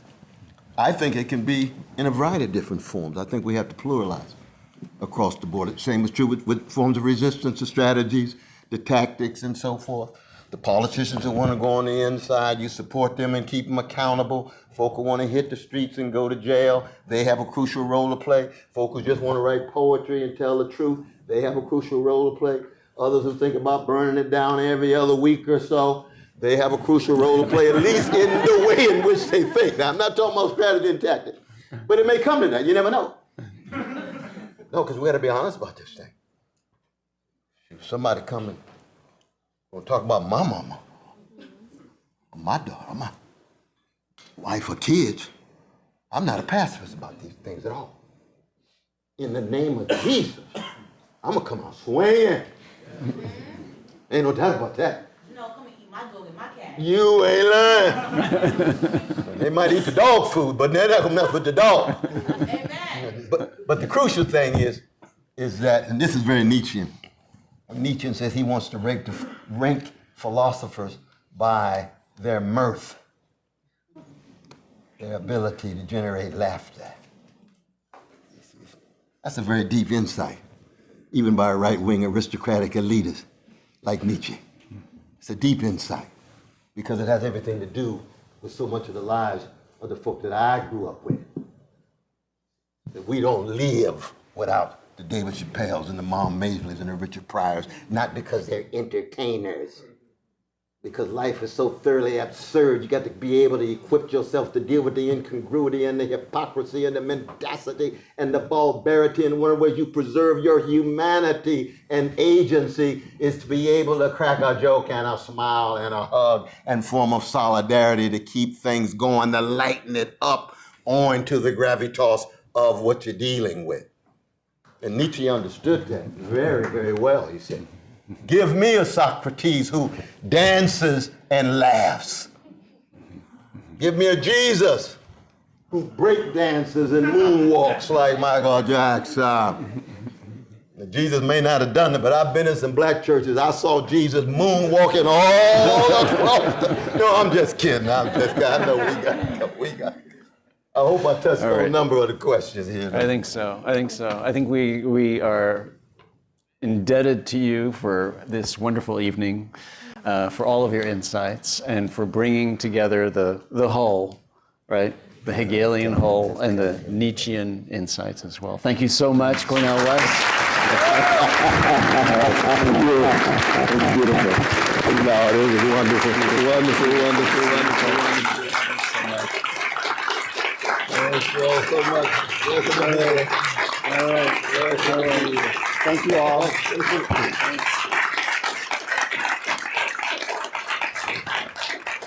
So next week it's just the students. We're going to get ready for the next round, but the week after we'll be back. I think in here with Gayatri Spivak.